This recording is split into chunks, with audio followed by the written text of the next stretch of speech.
Hello everyone, welcome to my YouTube channel.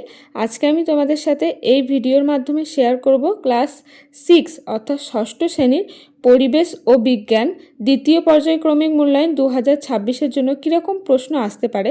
তো তারই একটা নমুনাপত্র আমি তোমাদের সাথে পুরো প্রশ্ন এবং উত্তর সহ এই ভিডিওর মাধ্যমে শেয়ার করব। তো চলো ভিডিওটা শুরু করা যাক। প্রথমে দেখো, দ্বিতীয় পর্যায়ক্রমিক মূল্যায়ন 2026 ক্লাস 6, বিষয় হচ্ছে পরিবেশ ও বিজ্ঞান, পূর্ণমান 50। তাহলে সেকেন্ড ইউনিটে 50 নম্বরের ওপর কিন্তু পরীক্ষা হবে ক্লাস 6-এর। তাহলে 50 নম্বরে কীরকম কী প্রশ্ন আসে, কীরকম তাদের প্যাটার্ন, পুরো সম্পূর্ণ এই ভিডিওই আমি তোমাদের সাথে শেয়ার করব। তো চলো শুরু করি। প্রথম প্রশ্ন দেখো, সঠিক উত্তর বেছে নিয়ে লেখো। এখানে 10টি উত্তর দিতে হবে, মানে 4টি অপশন থাকবে, যেটা সঠিক সেটাকে লিখতে হবে। প্রথম প্রশ্ন, ফড়িং কোন শ্রেণীর খাদক? উত্তর হচ্ছে প্রথম শ্রেণীর। 2 নম্বর প্রশ্ন, জীবাশ্ম জ্বালানি হলো, তো এখানে যে 4টে অপশন আছে পেট্রোল, ডিজেল, এলপিজি, তাহলে কোনগুলো জীবাশ্ম জ্বালানি? এই 3টেই, তাই উত্তরটা হবে সবগুলি। লোহার প্রধান আকরিকটি হলো, সঠিক উত্তর হিমাটাইট। কোনই বা হাঁটুতে রয়েছে, মানে কোন সন্ধি সেটা বলতে হবে, উত্তর হচ্ছে হিঞ্জ সন্ধি। এসআইতে বলের একক, উত্তর নিউটন। মার্বেল হলো এক প্রকার পরিবর্তিত শিলা যা তৈরি হয়, উত্তর হচ্ছে চুনাপাথর দিয়ে। কঙ্কাল পেশি হলো হাতের পেশি। মৌলিক রাশি হলো, এখানে উত্তর সময়। গ্রানাইটের পরিবর্তিত রূপটি হলো নিস। বাঁধের জলে সঞ্চিত শক্তি হলো স্থিতিশক্তি। তাহলে দেখো, এখানে 10টা এমসিকিউ টাইপ প্রশ্ন কিন্তু হয়ে গেল। এরপর 2-এ দেখো শূন্যস্থান পূরণ করো। এখানে 5টা আছে, তো শূন্যস্থানে দেখো পাশাপাশি উত্তরগুলো আমি ব্লুতে দিয়ে দিয়েছি।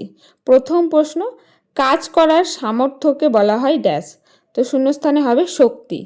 2 নম্বর, মানুষের শরীরের প্রধান শ্বাস অঙ্গ হলো, শূন্যস্থান আছে, এখানে হবে ফুসফুস। চাপ ইন্টু, এখানে শূন্যস্থান সমান হচ্ছে বল, শূন্যস্থানে উত্তর হবে ক্ষেত্রফল। 4 নম্বর প্রশ্ন, ঈষৎ সচল অস্থিসন্ধি থাকে, সঠিক উত্তরে মানে শূন্যস্থানে হবে মেরুদণ্ডে। সকল শক্তির মূল উৎস, উত্তর হচ্ছে সূর্য। 3-এ আছে ক স্তম্ভের সঙ্গে খ স্তম্ভ মেলাও, এখানেও 5টা আছে, 1 × 5, তাহলে 5 নম্বর। এখানেও ক স্তম্ভে দেখো লেখা আছে অশ্বকথার অর্থ, 2 আছে কাক, 3-এ পাস্কাল, তারপরে প্রাকৃতিক গ্যাস কপার গ্লান্স, আর ক্ষয়ে আছে চাপের একক পাথর, জীবাশ্ম জ্বালানি সর্বভুক এবং তামা। তাহলে দেখো উত্তরগুলো, 1 নম্বর অশ্বকথার অর্থ হচ্ছে পাথর, বি। কাক হচ্ছে অপশন এখানে ডি এর সঠিক উত্তর সর্বভুক। পাস্কাল হচ্ছে চাপের একক, এ। তারপরে প্রাকৃতিক গ্যাস হচ্ছে জীবাশ্ম জ্বালানি, আর কপার গ্ল্যান্স হচ্ছে তামা। তো দেখো পাশাপাশি রোমান অক্ষরগুলো আমি এখানে দিয়ে দিয়েছি, তো এগুলো কিন্তু মেলাতে হবে, আমি পাশাপাশি লিখে দিয়েছি। 4-এ আছে সত্য মিথ্যা লেখো, এখানেও 5টা। তাহলে 1 নম্বর হচ্ছে কাঠ হলো একটি জীবাশ্ম জ্বালানি, কথাটা কিন্তু মিথ্যা, তাই পাশে মিথ্যা লেখা আছে। 2, তরলের গভীরতা বাড়লে চাপ বাড়ে, কথাটা কিন্তু সত্য। 1 ঘন্টা সমান 60 মিনিট, এই কথাটাও কিন্তু সত্য। 4 নম্বর, তামা একটি চৌম্বক পদার্থ, এই কথাটা মিথ্যা। 5 নম্বর, বেগ হলো লব্ধ রাশি, এই কথাটাও কিন্তু সত্য। 5 নম্বরে আছে এক কথায় উত্তর দাও, এগুলো 1 নম্বর করে প্রত্যেকটা মান, তো 10টা করতে হবে, 10 নম্বর। প্রথম প্রশ্ন, প্রাকৃতিক গ্যাসের প্রধান উপাদান কি? উত্তর হচ্ছে CH4 মানে মিথেন। 2 নম্বর প্রশ্ন, এসআইতে চাপের একক কি? উত্তর হচ্ছে পাস্কাল। রক্তের জীবাণুনাশক উপাদানটি কি? উত্তর হচ্ছে শ্বেত রক্তকণিকা। রক্তরসের মধ্যে কত জল থাকে? উত্তর হচ্ছে 90%। পিতল কি কি মিশিয়ে তৈরি হয়? উত্তর হচ্ছে তামা ও দস্তা। সিএনজির পুরো নাম কি? উত্তর হচ্ছে কম্প্রেসড ন্যাচারাল গ্যাস। বস্তুর ভর কোন যন্ত্রের সাহায্যে পরিমাপ করা হয়? উত্তর হচ্ছে সাধারণ তুলা যন্ত্রের সাহায্যে। মানব হৃৎপিণ্ডে কটি প্রকোষ্ঠ থাকে? উত্তর হচ্ছে 4টি। একটি নবীকরণযোগ্য শক্তি উৎসের নাম লেখো। উত্তর সৌরশক্তি। অ্যালুমিনিয়ামের আকরিকের নাম কি? উত্তর হচ্ছে বক্সাইট। তাহলে এখানে টোটাল 10টি দেখো প্রশ্ন কিন্তু হয়ে গেল। 6 নম্বরে দেখো এখানে আছে যে কোনো 5টি প্রশ্নের উত্তর দাও। এই 5টি প্রশ্নের প্রত্যেকটি প্রশ্নের কিন্তু মান হচ্ছে 3 নম্বর করে। এখানে প্রশ্ন কিন্তু 5-এর বেশি থাকবে, তার জন্যই বলে দেওয়া আছে যে কোনো 5টি প্রশ্নের উত্তর দাও। যে কোনো ক্ষেত্রে যতগুলো করতে হবে বলে দেওয়া থাকবে। তাহলে এখানে দেখো 7টা প্রশ্ন আছে, এই প্রশ্নগুলোর কিন্তু 3 নম্বর করে। তো কোন প্রশ্ন কত কি প্রশ্নের পাশাপাশি লিখে দেওয়া আছে। তো এগুলো হচ্ছে বলতে গেলে বিজ্ঞানের ক্ষেত্রে বড় কোশ্চেন 3 নম্বরে। তাহলে আমি এখানে প্রশ্নগুলো আপাতত দিলাম, এরপরে দেখো আমি এর উত্তর পরপর আমি তোমাদের সাথে শেয়ার করে দিচ্ছি। দেখো এখানে যে কোনো 5টি বলেছিল, আমি সবকটার প্রশ্নেরই উত্তর তোমাদের সাথে শেয়ার করছি। প্রথমে 1 নম্বর প্রশ্ন আছে, খাদ্য শৃঙ্খল কি, জীবাশ্ম বা ফসিল কাকে বলে। প্রথমে দেখো খাদ্য শৃঙ্খল, খাদ্যের জন্য এক জীব অন্য জীবকে গ্রহণ করার ধারাবাহিক প্রক্রিয়াকে খাদ্য শৃঙ্খল বলে। যেমন ঘাসকে খায় ছাগল, আবার ছাগলকে খাচ্ছে বাঘ। দেখো অ্যারো দিয়ে দেওয়া আছে, এখানে শক্তি একমুখীভাবে প্রবাহিত হয়। এরপরে দেখো ফসিল বা জীবাশ্ম, বহু হাজার বছর আগে মারা যাওয়া উদ্ভিদ বা প্রাণীর দেহাবশেষ পাথরের স্তরে চাপা পড়ে পাথরে পরিণত হয়ে গেলে তাকে জীবাশ্ম বা ফসিল বলে। এগুলি অতীতের জীবজগৎ সম্পর্কে ধারণা দেয়। 2 নম্বর, আগ্নেয় শিলা ও পাললিক শিলার মধ্যে পার্থক্য লেখো। তো দেখো এখানে পার্থক্য একটা বক্স করেও লিখতে পারো। তো এখানে পরপর যা যা আছে এগুলোই এক ধরনের পার্থক্য।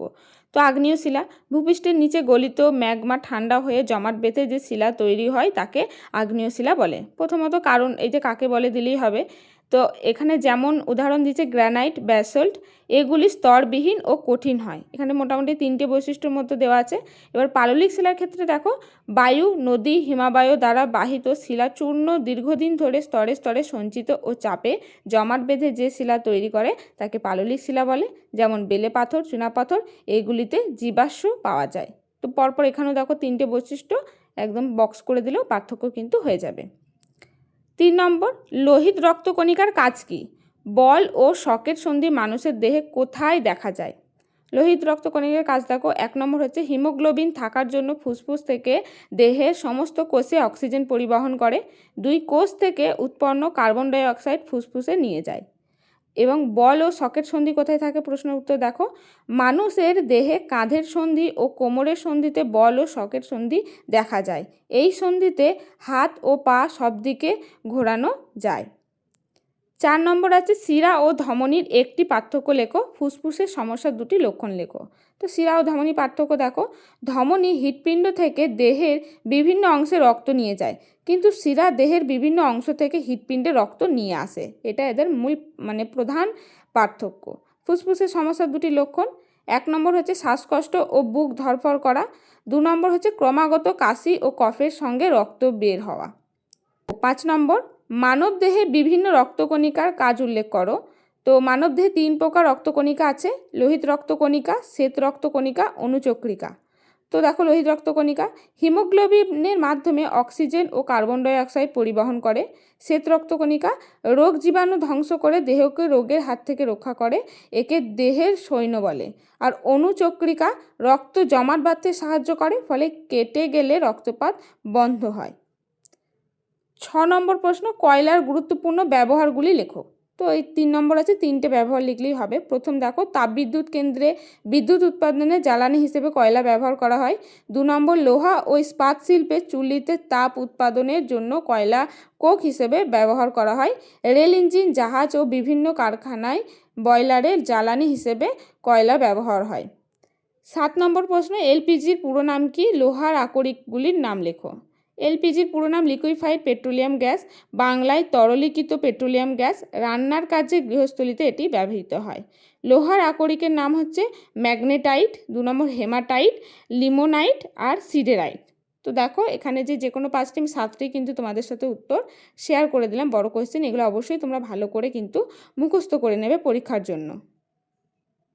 তাহলে দেখো এই হচ্ছে সেকেন্ড ইউনিটের 2026-এর 6ষ্ঠ শ্রেণীর পরিবেশ ও বিজ্ঞানের প্রশ্নপত্রের নমুনা। তো আমি তোমাদের সাথে শেয়ার করলাম, তোমরা এগুলো খুব ভালো করে করো।